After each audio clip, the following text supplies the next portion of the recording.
This is the AIRHORN podcast, where we slow down and talk about going fast. It's another mountain biking podcast, and we sometimes answer questions you ask. You can listen at 1.25 speed. You can listen in any order you please. It might be the worst, it could be the best, but it can't be a raw vlog, cause we got a guest. It's the AIRHORN podcast.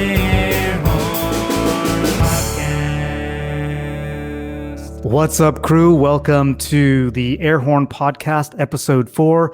If you're not familiar with this channel, this is the AIRHORN channel. It is the companion channel to my MTB ALAN channel. Hit that corner link if you want to check out that channel.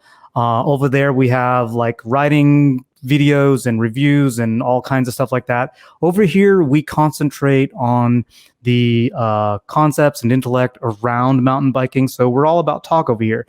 And our special guest today, this is the AIRHORN podcast, so we do have a guest, is Dr. Jason Richardson. Dr. Jason Richardson is a pro BMX athlete or former pro BMX athlete, was racing BMX from 1993 to 2008, won gold for the United States in 2007 at the Pan American Games. And and he's just an all-around rad dude. Everybody, let's welcome to this guy. I say everybody like it's live, but yeah. But everybody's here. Yeah, everybody's here now. How's it going, man? Good. I'm currently nursing a torn ligament, but we're on the mend. We're on the mend. Yes. Yeah. That is like, I saw you at Snow Summit recently, and I was like, whoa, that's a cool looking cast. They hooked me up. I have really decent range of motion. I can grab a grip. I can't really hold on, but I've been pedaling. I'll put it that way. Right. That's your right hand, right? Correct. That's your right hand. Yeah. I have to like flip everything in the. Yeah.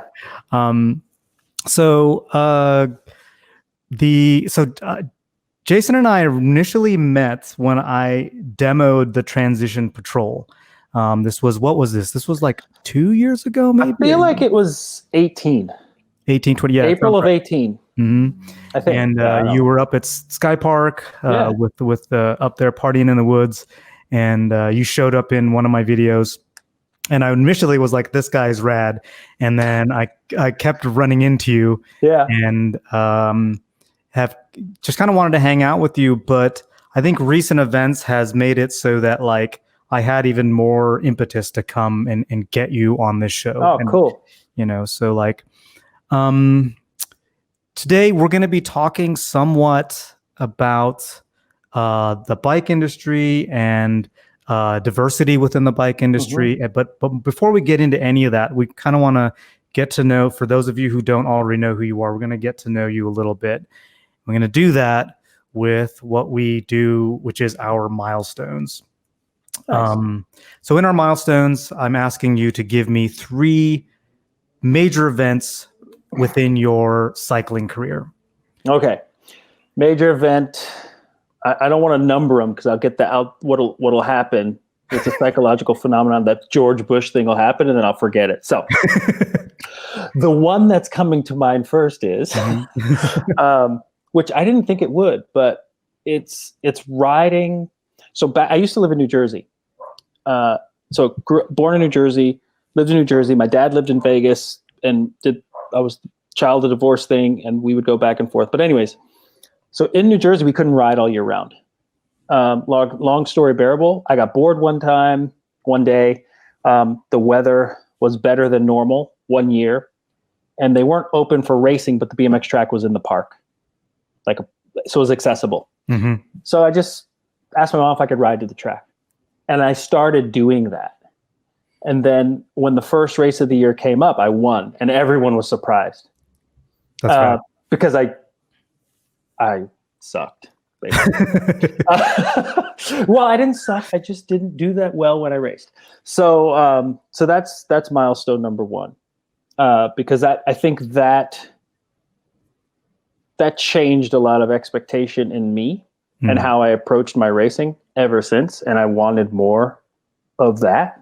So then I started to grow and mature, and grow as as a racer, not just a rider, but a racer. Mm.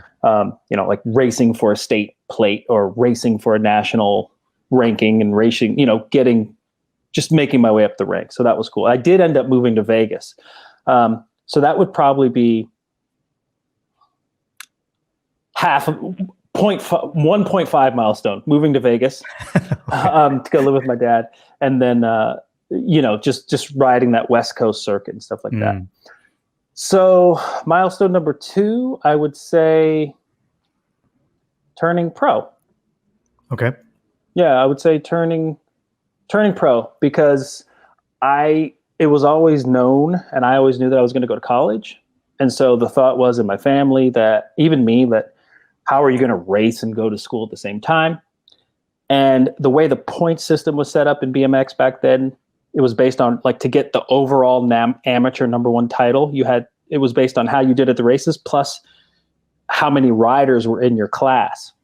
And so they had just changed classes that year. So my class wasn't as big as it would have been if it was 17 and over export, because they went to 17 export. Anyways, another long story bearable.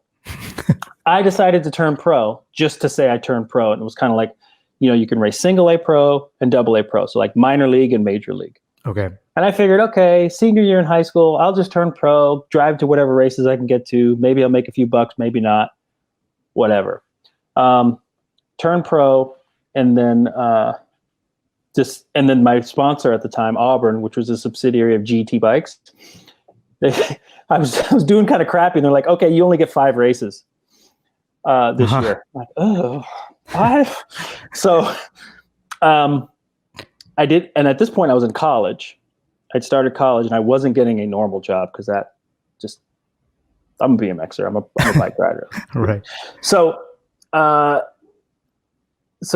ended up just making it to that next level of pro within that 5 races. And that's, then everything kind of took off from there. Well, I shouldn't say, yeah, things really took off in a great way. So I didn't have to get a normal job. I was able to race my bike and be in college and make money and make that work. So that's number 2. Milestone number 3. Now this is career milestone. It's whatever's like popping into your head, I guess. Okay. So I have so many. But I'm going to bring it all the way. I'm going to pass World Championships. I'm going to pass Pan Am Games. I'm going to just go to like retirement. Okay. So I'm like not a racer for a living anymore. I'm an old pro. I get back into mountain biking, and I'm at Summit, and I see Eric Carter with his kids. And Eric and I had raced each other a lot when he was in BMX. He was older than me, and I used to look up to him as a kid, because as an amateur we didn't race each other, but then when I turned pro we did race each other. But I always had great respect for him and looked up to him. But to ride up the lift with him and my son and his son, and then not only that, but just be like, not just riding down the hill, but all 4 of us were getting it. Like, you know what I mean? Like, not just like, oh yeah, this is cool. Like, it was on. It was on. Like, and I'm sure Eric wasn't really getting it, but that was a really cool. That was probably one of the best experiences ever, was to ride down this mountain, and it was party wave too. So really good, flowy, jumpy summit trail, and just like, and kind of booking with our kids. You're speaking my language with our kids, and that was cool. Yeah. What year was this? This might have been 18. I don't think. I don't know if it was 18 or 19, but I think it was 18 because Ethan, it was with his oldest son. Yeah, and Kaneepa was in the train. Like, it was a pretty good group. But just to like, have that blend of, BMX and MTB and kids and fatherhood and fun and jumping doubles, like, that's wow. That's rad. Yeah, that's rad. It's one of those things that's hard to explain, but I totally get how all those they come together. Yeah. That's really cool. And the beauty is you can't plan for that. No. Yeah. It's funny because some of my best days at Summit are just going up and just going to the drop-in point of Party Wave to West Ridge, and I'll see some people, and it's like they look like they're kind of fast, and then I'll jump in a train with them, and I've made friends like that, just like or like sessioning Muscle Beach, you know, that's just like stuff. So those are your 3 milestones. Yeah. So today, this is the aspirational one though. Like, okay, what do you hope your next milestone would be, or maybe what you're aiming for? From a riding perspective or life perspective? I mean, what's the difference? What's the difference? Yeah, I'm just kidding. Like, it's up to you, man. Like, okay, so this is about like, I'll give you 2. About riding. It's about our life around riding. I'll give you 2. Yeah. Because I love racing. I love racing. And there's nothing better than getting in the car or the truck or the van or the RV or whatever it is and hitting the road to go race. Like, you know that scene in Cars, that movie, Cars, the first one, where they pack up? Dude, you're killing me. Anyways, there's a scene in the first movie, Cars. It's like it's early on in the movie, and the race is done, and they pack up and they're heading to Cali to go race. And that feeling of just like, we're gonna go do our thing, like it's on, let's go. I love that feeling. Yeah. So, I know that feeling. I know that. Yeah, of course. And I work with racers, so like whether it's helping them get to the Olympics or helping them do good at World Cups or whatever it is. But I guess the next milestone would be for me. F1 paddock, working with an F1 team. What? Yeah, that's rad. That's I'm throwing that stone out there. Yeah, that's rad. And the cool thing about an F1 team is you have the drivers, but then you also have the pit crew. Like, there's so many places to come in there and help get their team dynamic in order, help get their mindset in order. Like, there's so much good stuff. There's so much meat on that bone. That's cool. Yeah. Actually, riding milestone. Yeah, go ahead. Just more fun adventure. I mean, so right now I just have this list that keeps getting longer of places to ride. So it's like, you know, Ritalac or Redalac, I think, is in Canada. I want to do this. Well, actually, Transition just did a video. There was like a bike park in Spain at Salido, I think, road. I'm not sure, but yeah. Yeah, or Vinny. I always mix them up. That's racist. Anyways, yeah, but there's like this bike park in Spain. I want to do Bentonville. I want to do Redalac. I want to do Mount Ashland again. So it's just more adventure on bike. Yeah. And with friends and with, you know, old and new friends and my kids, and like that's it. Yeah, I'd have to. Yeah. I'm totally in line with you there. Like, I've ridden a bunch in Southern California and a little bit outside, but I want to do more traveling on the bike. Yeah. You know, like, or with the bike, I should say.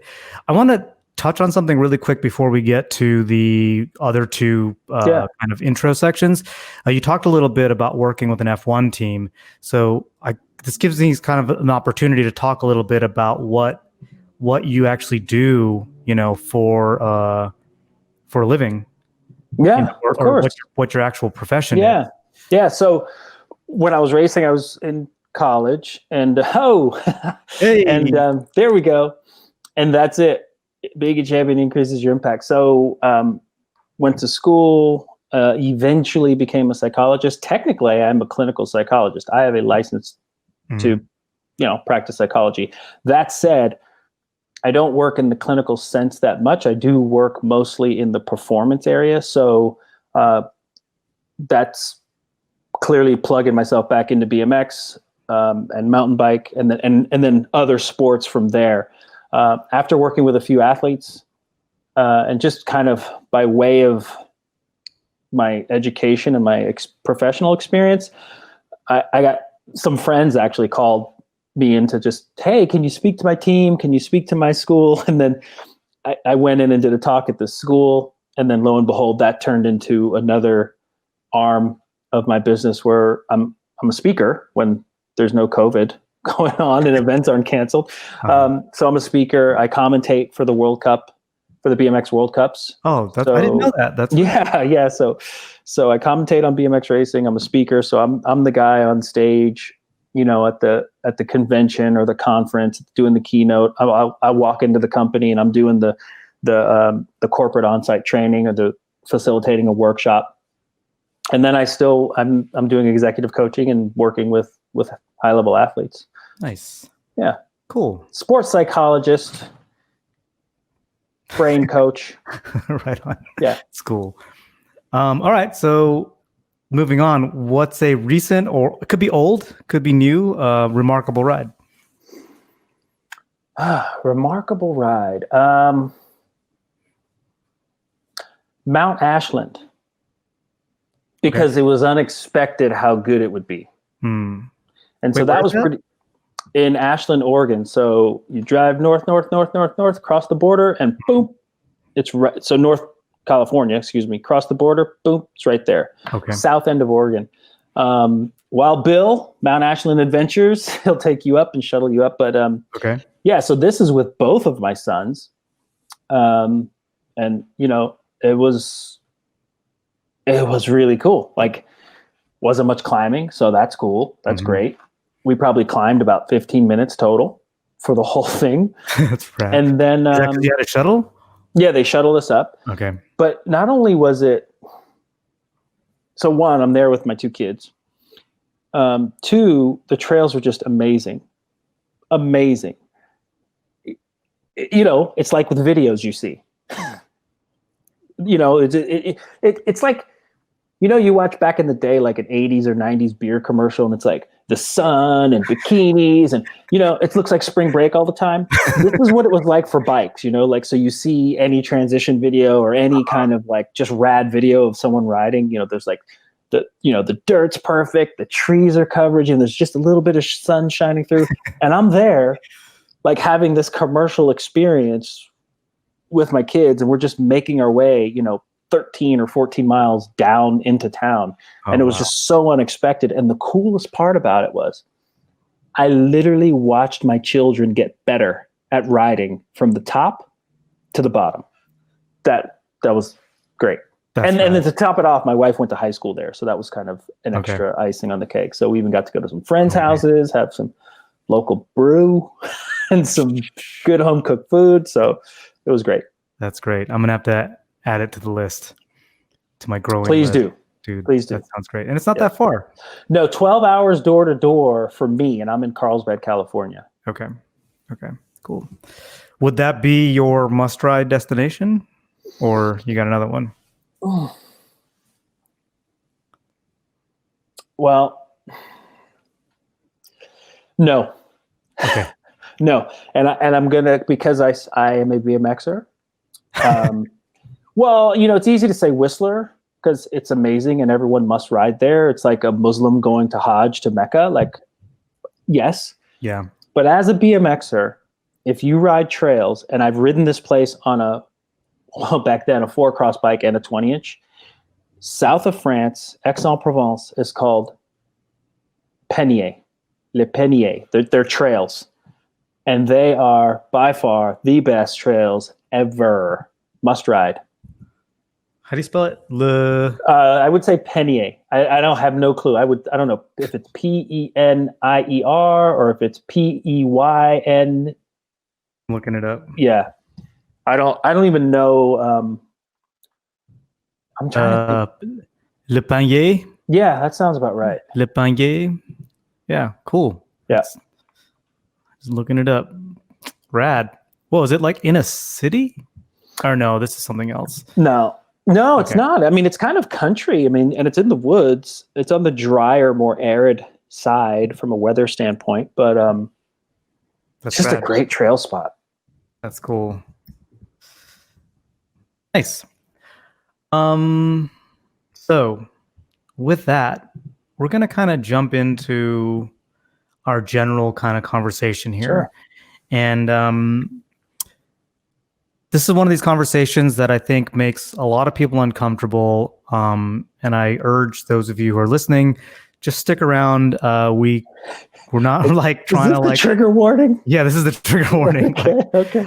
I find people kind of trip out, but like this is a conversation I feel that our nation is having and that is happening within the cycling community. And I don't see any like, I'll just kind of start this off with, I know I've gotten, pushback. I've gotten like some negative response from talking about diversity, but more specifically race and ethnicity within, but even specifically within the cycling community. And I know I've seen some of your posts and you've kind of talked about some of these things. And you are like deeper into the cycling community than I am, having been a pro, having had sponsors, also existing relationships with like transition bikes. And I really wanted to get your feedback or your viewpoints, your opinions about talking about race and ethnicity as somebody who is a representative of some brands, somebody who's within the cycling community. And I know it can be dangerous, for one's professional career in there. So yeah, so I've always been relatively outspoken. And when I'm being kind, actually been a lot outspoken. I still pay for that, by the way, for as outspoken as I've been in the BMX world. And about anything, just, whether the payout was lame or whether they didn't do they got the points wrong or, because I just have always been an advocate for not fair treatment, but respectful treatment, right? Of the riders, of the talent, of the effort being put forth, the risk that's being taken. So from that aspect, I've been very outspoken.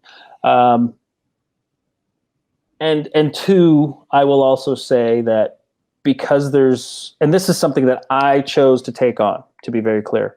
I chose to take on as a Black racer, knowing there wasn't many of us. I took it upon myself. I was proud of that I was able to race at a high level and be sponsored and live the dream. And I was proud of the fact that I was able to do that and be Black, and also very cognizant of the fact that there's but there were a lot of other people who may be just as talented or more, but maybe didn't have the resources or maybe didn't have just even the exposure to do something like that. So, and I was proud of it because I felt like, not even so much from the diversity aspect within the sport, but from the diversity aspect within the Black community, or even, I'm mixed technically. My mom's from Pakistan, but just the diversity within a diverse community, because a lot of traditionally it's ball sports. Yeah. And in the Black community, it's basketball's like got all the street cred. Football, baseball, right? That's I would think in that order. Maybe it's football, basketball, baseball, but those are the kind of the thing. And then you have so to be this kid riding a BMX bike and wearing Vans before is it Farrell or Pharrell made it cool?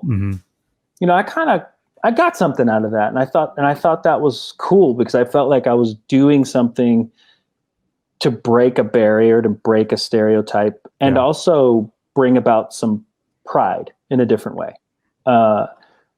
So there's that. That's my intro to the race discussion. Right. Okay.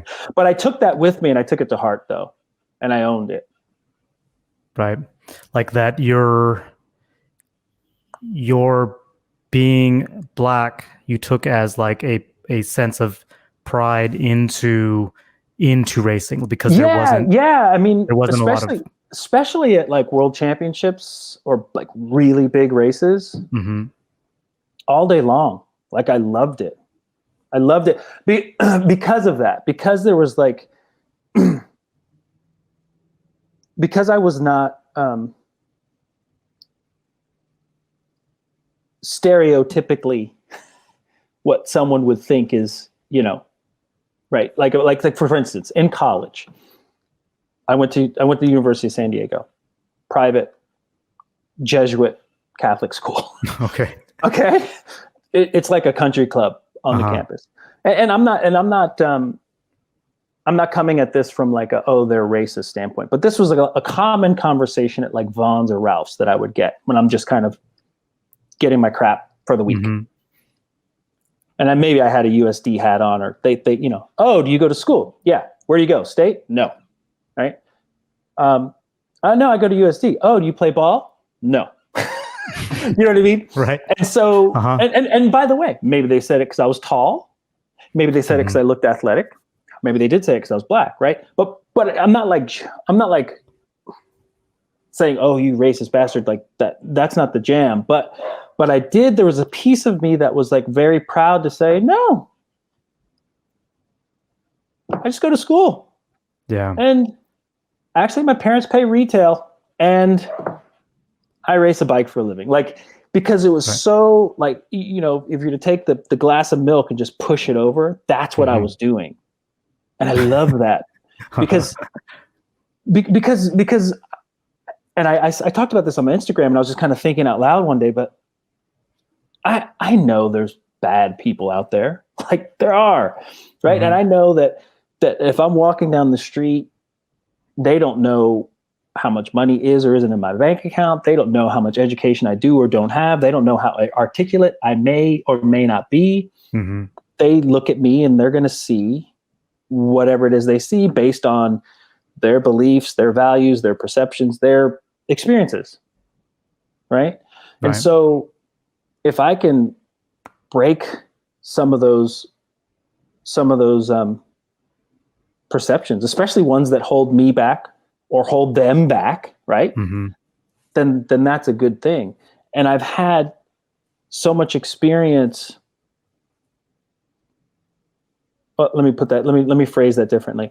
I've had so many experiences to where I'm in the South or invited in someone's house that I know I wouldn't have been invited into if I was just some kid off the street, right? Maybe not even allowed to, right? But I'm literally breaking bread with these people that are, and in the back of their mind, because I by the way, they have kids and their kids talk, right? Yeah. So I hear things, and and kids are very honest, and so yeah, when you hear things or when you've been the first in that house or you've been, I'm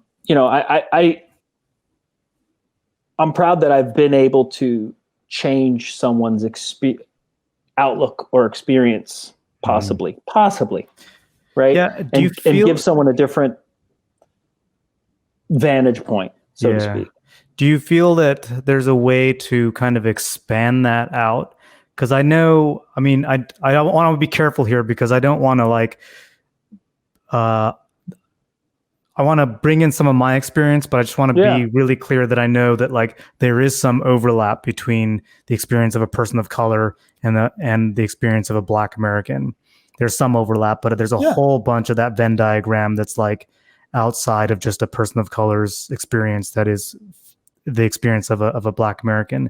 But I know for me, there's times when somebody is like, oh, you're this way, you're not like the other Indians, or you're not like the other whatever. And I mean, to the point of you're so white on the inside, Yeah. So this is, we can go granular on this if we want, right? And before we started recording, I said I have a lot of specific views. Right. I have and I don't know if I have a general view, but I have a lot of specific views about a lot of things. And by the way, not all of them, I haven't made complete sense out of all of them, right? I'm working to be honest about the stuff I'm thinking about and my experience. So just because I'm black, just because I'm Pakistani or mixed, and just because I'm a psychologist and a bike racer doesn't mean that I have these certain things figured out. Mm-hmm. Right. But I'm also not scared to ask questions, and I'm also not scared to be strong when something's just blatantly wrong. Does that make sense? Yeah. So yeah. For instance, plenty of times I was traveling with a group of riders who I consider my friends, right? My peer group. And there were times where we were in a certain neighborhood, maybe, so there's plenty of times where I was the only one, right? The only black person in a group, or it's still the case. Yeah. Like how many like group photos are like, dude, but the thing is, I revel in it. Yeah. Like, I'm kind of like Chappelle on that one. Like, I'm kind of cool with it. Right. Because not because I'm special or anointed, but because me being there, it's like, I'm going to be me. Yeah. And hopefully they have a good experience with me. Mm-hmm. But more so than that, they see that I'm no different than them, and they see that I am different than them, and vice versa. Like, right. You know what I mean? Like, it's just, I'm a dude with skin that can tear a ligament like anyone else. But I sometimes wonder about that, like not being any different, because I know for me, my experience is, I think, on a different angle than, put simply, than my white friends. Mm-hmm.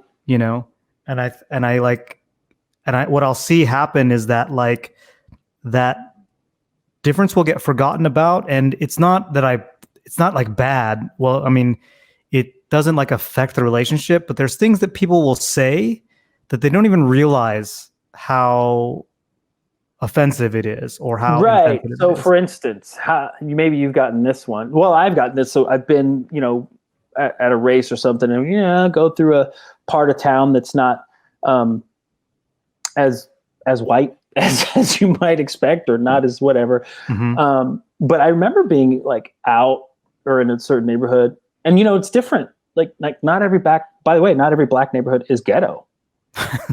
Like, imagine that. True story, right? Right. So, but it's so funny because there's this, I remember just hearing comments of like, oh my gosh, man, I'm, like the riders were the only white people, Mm-hmm. as opposed to, and like, oh my gosh, like I got to watch my back, or, you know what I mean? Oh man, I got to be cool. It's like, and then, but I would cap them on it. Like, dude, like, you don't hear me say that when I'm around you guys all the time, So, and by the way, these are my friends, these are my peers. So part of me can get offended. And by the way, I'm not saying there weren't some amongst like the whole spectrum of people, there weren't some bad apples in there, but on the whole, I mean, I hung out with a pretty decent group of guys, I think. But yeah, you get things like that, or you'll hear a joke or something said. Mm-hmm. And then it's like, and then I have that look on my face, and then they're like, oh, but you don't count. It's like,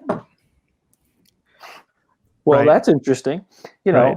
I like the no offense, but, and it's like, it won't even be like, I've had that happen where it's not even like, they're making a negative statement about Asian Americans. Yeah. And they're saying to me, no offense, but these Asians.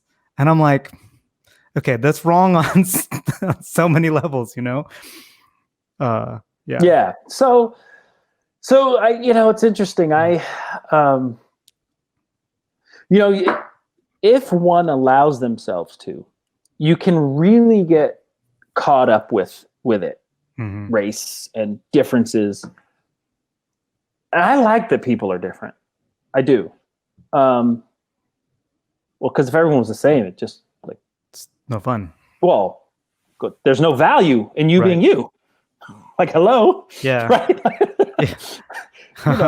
That's just how it goes. Right. So I like that everyone's different, but you can get caught up in it. And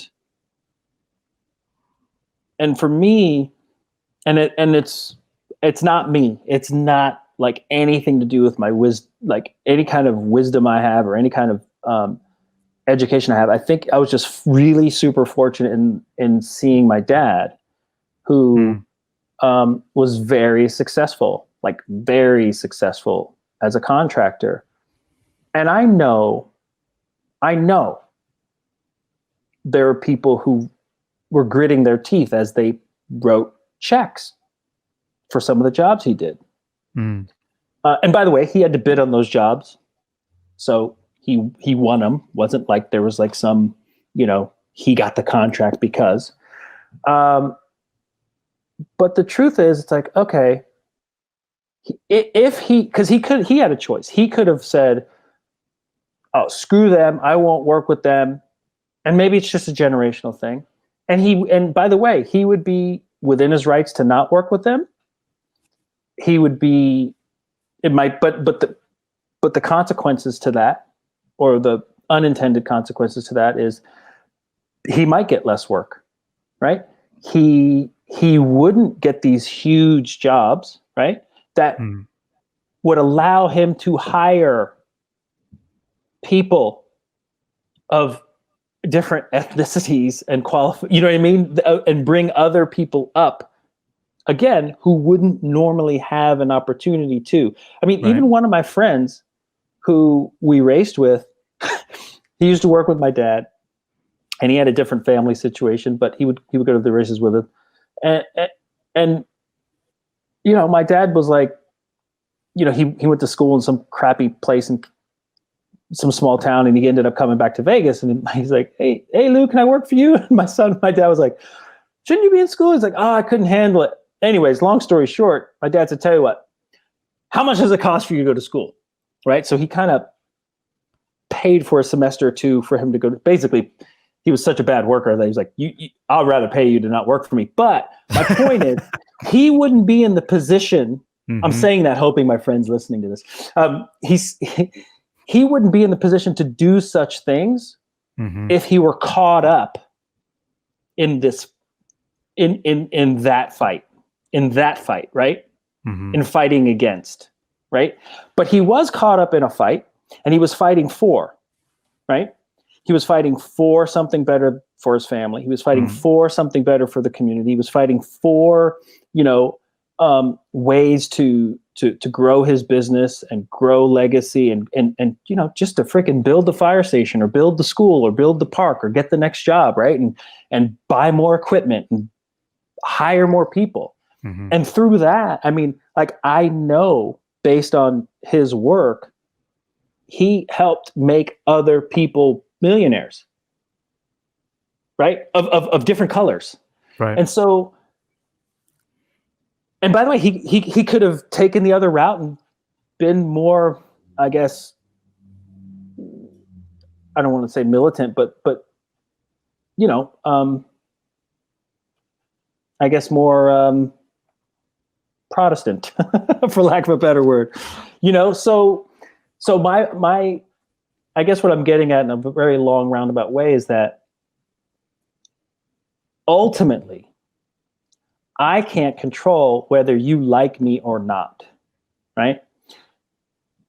However, I do believe over time, my consistent action, working to be honest, working to understand, working to provide value, right, will ultimately win out the day, will ultimately get me a seat at the table, ultimately.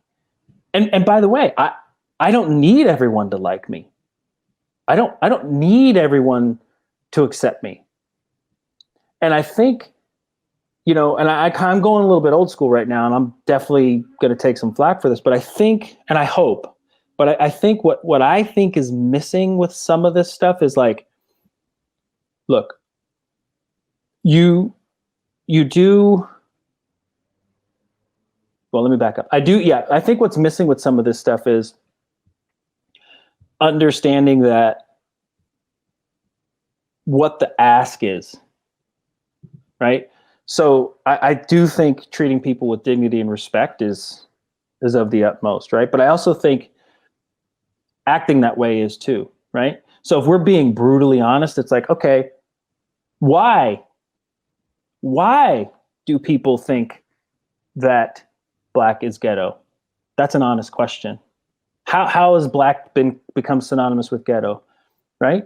And unfortunately, it's celebrated by everybody, that, right? If you want to look at some rap cult, some hip hop culture, if you look at hip hop in the 90s to now, like it went from like Poor Righteous Teachers and Tribe Called Quest, which was consciousness and party, and yes, NWA and this and that. Mm-hmm. But now it's strictly just, it's like drugs and hoes and bitches, and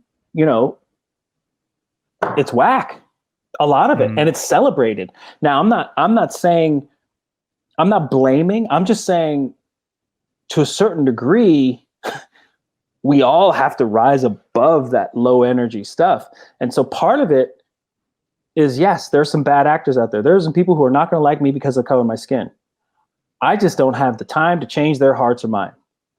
Like, because my time is better served helping my son stand on his own 2 feet in the world, right? And also helping the people that want to be helped, who, by the way, are of all different colors that hire me and of all different backgrounds.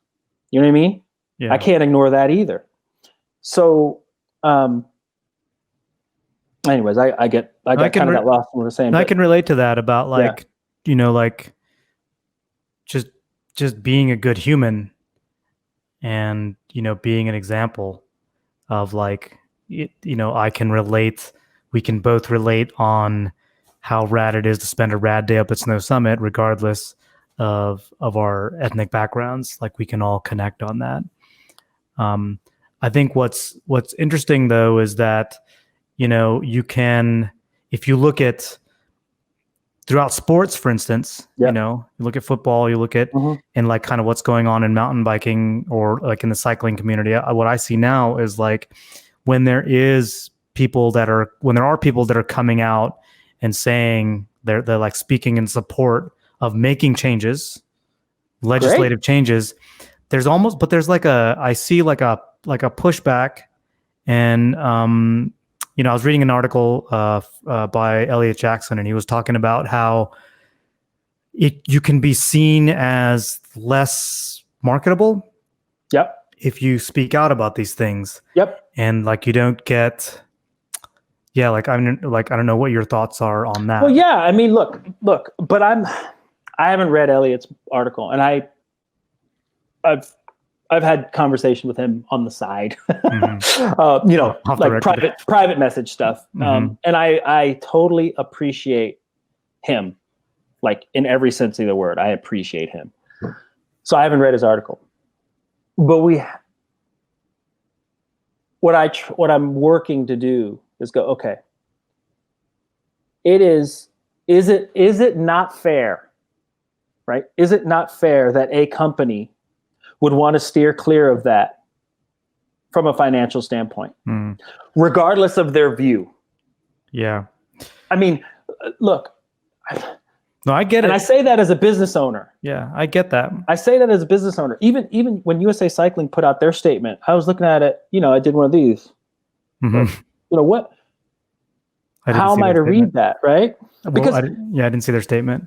Yeah, and there's a lot of it. We're standing with you, and I'm getting to the point where it's like, well, what do you mean by saying that? I understand why you might be saying it, but if you're just saying it because that's the right thing to say, then just save it. And by the way, I would say that even if it wasn't about race. Yeah, about anything. I mean, dude, you don't tell someone you love them if you don't love them. Yeah. Right? Like, because it's disingenuous. So that to me is where I want to know. But I do think if you are going to say it, if you're going to say it, right? And by the way, you chose to say it. We stand with you. We support. Okay. Show us how. Right. Right. By the way, you said it because you could have not said anything, and I understand the pressure. But the other thing that I think, and I'm really trying to look at this all ways, and I'm a victim of my own bias too. Is I have friends who want to do the right thing, just don't know what the hell that is. Right. Yeah. And it's like, damn, Had that conversation. that sucks for you, man. That sucks for you because, and I'm starting to even hear this and see it on Facebook and on Twitter where it's like one woman, right? She was talking about how she got an invitation to sit on a board of a big company. And she said, no, thanks. I only work with boards and companies that get it. I'm like, wait. Why not just have the conversation with them and maybe get in there and help them get it? You know what I mean? Like you can't, you know what I mean? So the other thing is like, I want us to find a way for us to win. Yeah. Because it's one thing to be angry, but if you're not willing at some point to do something constructive with it and work through it, and by the way, this is me talking as a psychologist now, and work through it, and by way of working through it, you actually start to let some stuff go. Yeah. Then I wonder if you, by the way, white or black, are holding on to your anger as a source of leverage, right, to keep someone else at bay, or if you're holding on to it because out of a real fear of what's around the corner. I kind of know the answer to that, but my point is, back to the marketing thing, if you look at the demographics, I mean, the truth is, who's watching this? Who cares about this? Who's spending money on this? And who's appealing to whom?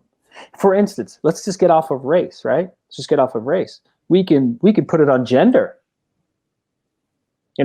Why is it that you walk into a restaurant and there's generally a pleasant looking lady that greets you?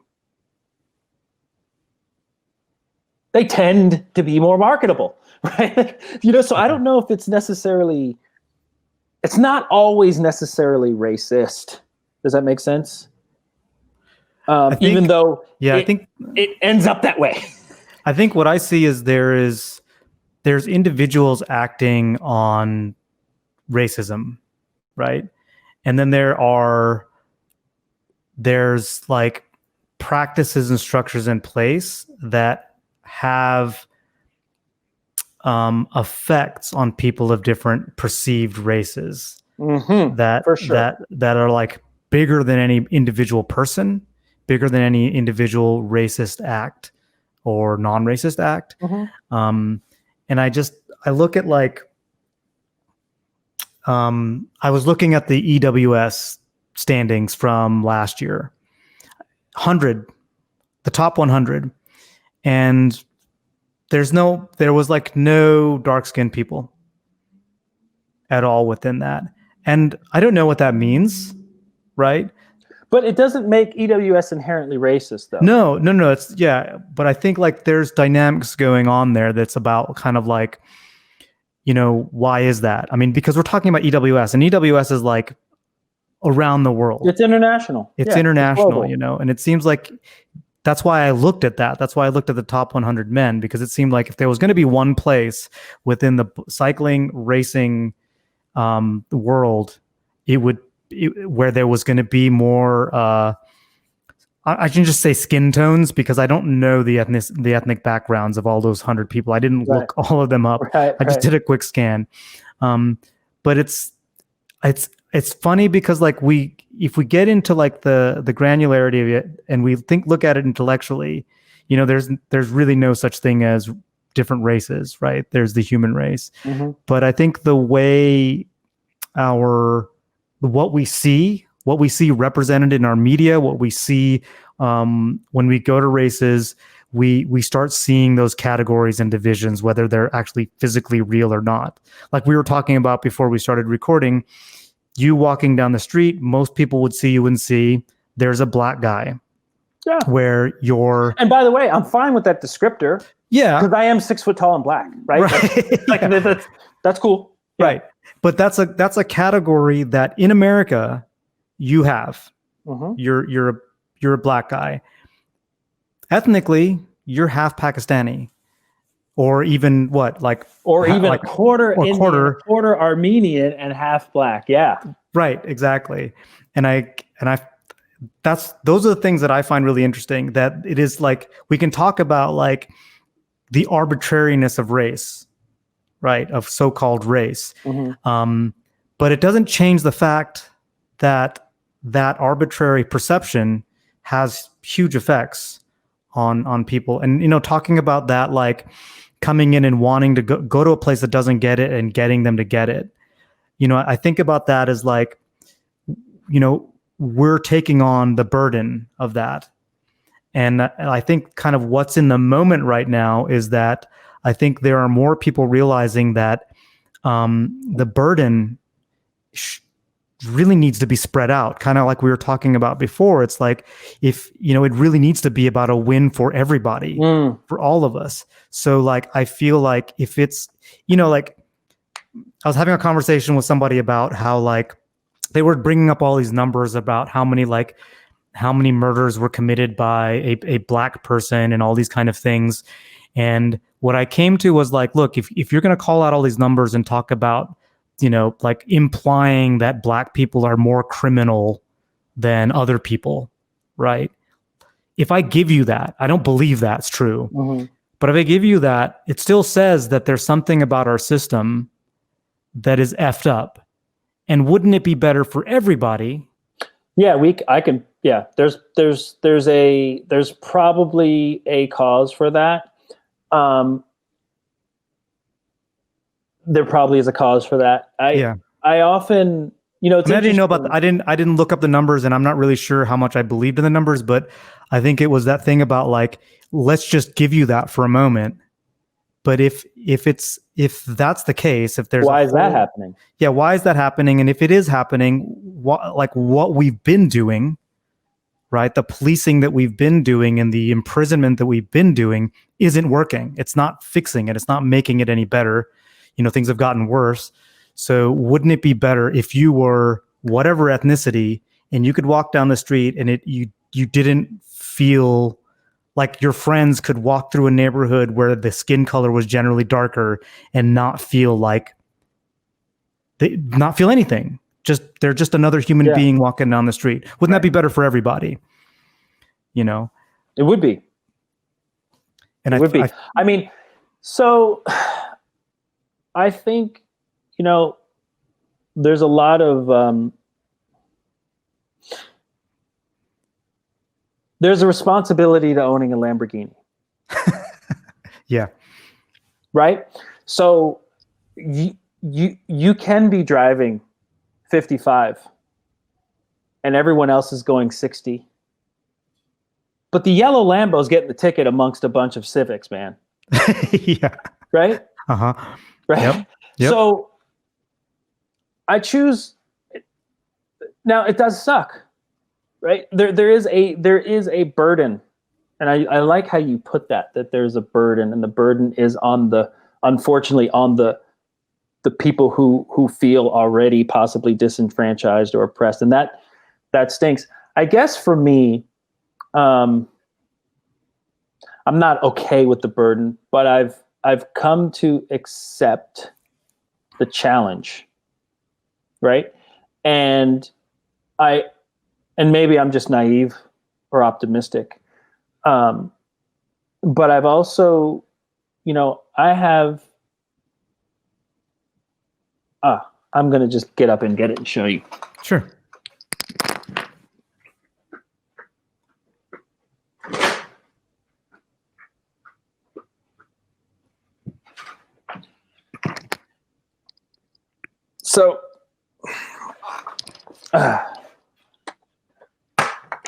So this is a famous picture. This is a reprint, actually, a signed reprint. So I'm proud of that.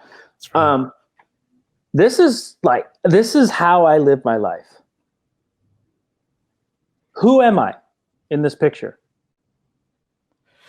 I guess it depends on the moment, right? I'm both of these people.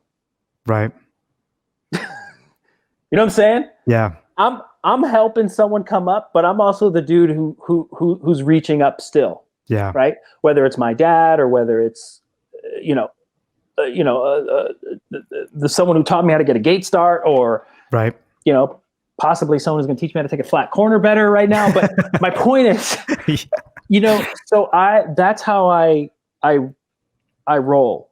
And there's so much blame that can go around, right? Yeah. And I don't want to get into like victimhood this, and I understand historical trauma. I did my internship on Indian reservation land. Like, wow. I mean, at the end of the day, I am Black, like in America, right? So, so I get these things. For me, and for the work I do, and because I know, when I say I know, I mean I know psychologically, behaviorally, if a person can have it bad, man, like bad, as bad as it gets. But I also know if that person, no matter how bad it is for them, doesn't work on their own house, right? In here and in here, it will never get better. Never get better. And I don't know how to legislate equality. Right. Like, I don't. Because the truth is, I got privilege too. I can run really fast. Like, I'm confident right now I'm the fastest person in my neighborhood, and I'm 46. That's how fast I can run. I don't know where that came from. Am I supposed to deny that privilege because someone else is slower? Seriously. Right? And but also I do think it's also part of my duty to help someone run faster. Right. Right? I think it's my duty to like say, hey man, get the chest out, stay light on your feet, be strong in your upper body, keep your gait straight, all those different things. Right? So, but I tend not to be of a scarcity mindset. But my point is, taking care, like a person doing their best to be honest and truthful and take care of their house is the best way for them to live their best life, whatever that may be. But I can't legislate thought. I can't legislate if you start game planning this and picking winners and kind of saying, oh, well, by the way, I love fair. But the truth is, even when I was racing, you don't think there was some cheaters? You know what I mean? Right. You don't think some people got just a better call because the turn official was from the same track or country? Like, that's all part of the game.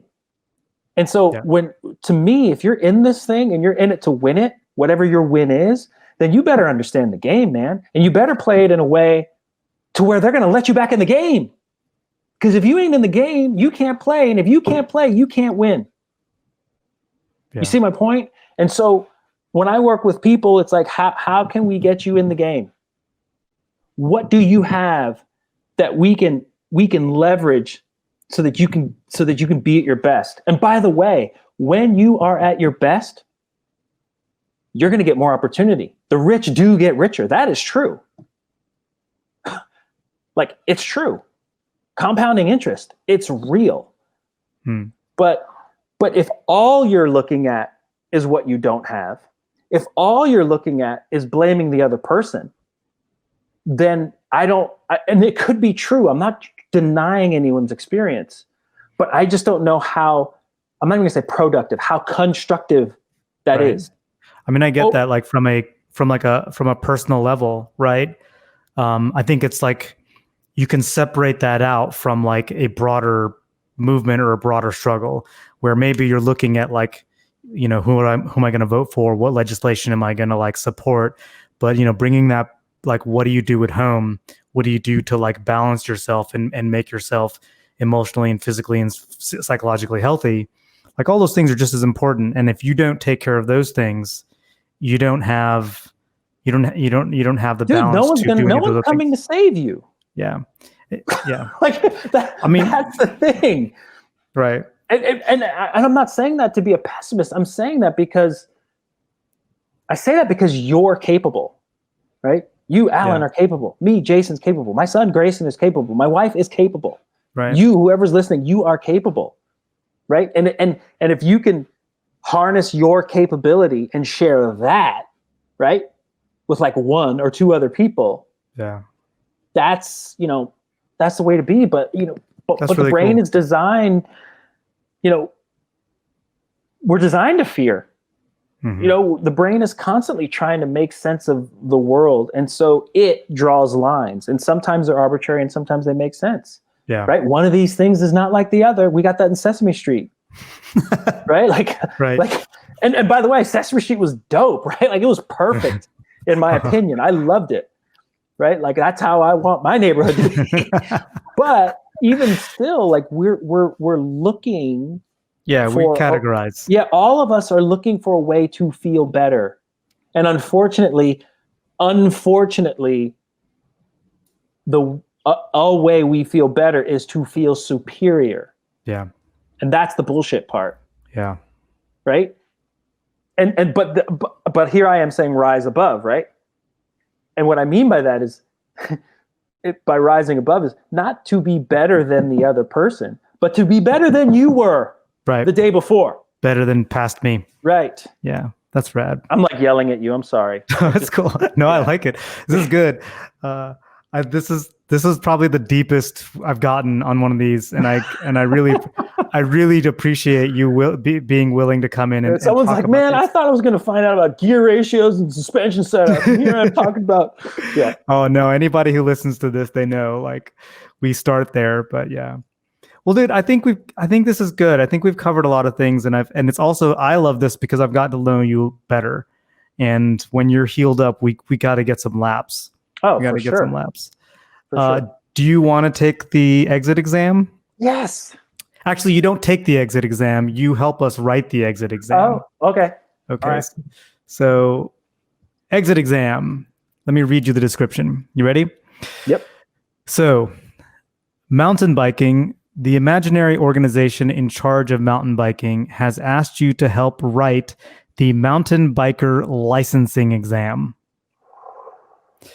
What three questions must be included on the test?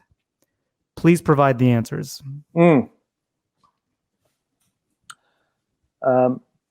What's the best thing about bikes?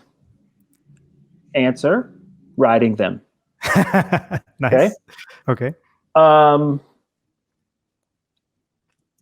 Will you feel the difference between between 3 millimeters of reach or 5 extra millimeters of travel? Reach. Probably not. Oh, I had to pick one of those. Nope. Okay. Nope. And my last question is, do you really want more people participating or not? And the answer is, it better be yes. I like it. Yeah. So that's one thing about the bike world that I have. And by the way, why I love mountain biking and BMX. But the one thing about the bike world, especially when I first got introduced to the industry, had I not been a pro BMXer and had I not had the great fortune to ride for like a Giant or a Haro, and I was just a BMX kid, I think there was, and maybe some lingering, arrogance in the bike world. And I'm talking like everything from the shops to the roadies to the MTB, and even arrogance in BMX. Like there's so much like, you don't have the right part, or you don't have the right wheel size, or you don't, and it's like, and I always used to joke, it's like, no wonder the airlines used to charge us so much for bikes, because everyone who rides is kind of a dick. Yeah. Like it's the weirdest thing, but you're not, but you are. Like why? Like if we're cool, but we kind of act like. Do you feel like as a community, sometimes we act like. Do you feel like that's a dying breed? I do. That's why I said lingering. So I want to be very careful. So what I'm really stoked about now is how it seems like the worlds are coming together. And by the way, like I love BMX racing, and I am a BMXer. But I gotta tell you, I'm more into mountain biking because it's more like BMX than BMX is right now. Like, sorry. I mean, there's berms, there's jumps, there's dirt. Mm-hmm. I mean, yeah, it wasn't like that when I was racing downhill in 1997. That's for sure. Yeah. It's You all know, like on some technical high seat tube, right. you know, like that was not, you know. Yeah. So, but I like that the worlds are converging. I mean, I love that you can go to a Red Bull pump track race and you can ride a 26 or a 20-inch or a oversized or whatever, and you go to Sheep Hills and there's someone on a mountain bike and there's someone on a 20-inch and there's a kid on a push bike. I love that the worlds are converging. I love that the lines are being crossed. It's like if we just step back from this COVID stuff, if this mask wearing, non-mask wearing, this black versus white or this versus them, if we just step back and actually like, it's already kind of happening, right? Like, hello, there's full suspension 10 speeds with dirt tires. Right. Like, there's gravel bikes with flat bars. Well, wait, doesn't that mean they're just mountain bikes? Right. Like, It's just a hardtail. Right. I'm not hating on it though. I love it because it's proving that there's so much possibility, right? And there's so much room to play in the same sandbox. Yeah. And I think if we can just kind of like allow ourselves to enjoy the ride a bit and take stock of what we do have and share that, then we win. Yeah, dude. So that was more like an exit exam essay. Yeah. That's awesome. I've got a lot of essays. I get a lot of essay questions. Dude, Jason, thank you so much, man. Like, thank you for putting in the energy and kind of exposing your opinions and thoughts on these things. And I appreciate really it. I appreciate you having me on. Looking forward to riding eventually. Yeah, cool. Yeah, riding together would be great. Right on. So to the audience, like, thanks for coming along. If you have questions, comments, any responses, please hit up the comments. Hit that like button. Check to see if you're subscribed. If you're not, hit the subscribe button and I'll show up in your feed with cool episodes like this one and awesome guests like Jason. Again, Jason, thanks again. Thank you, man. Take care. Bye, everybody.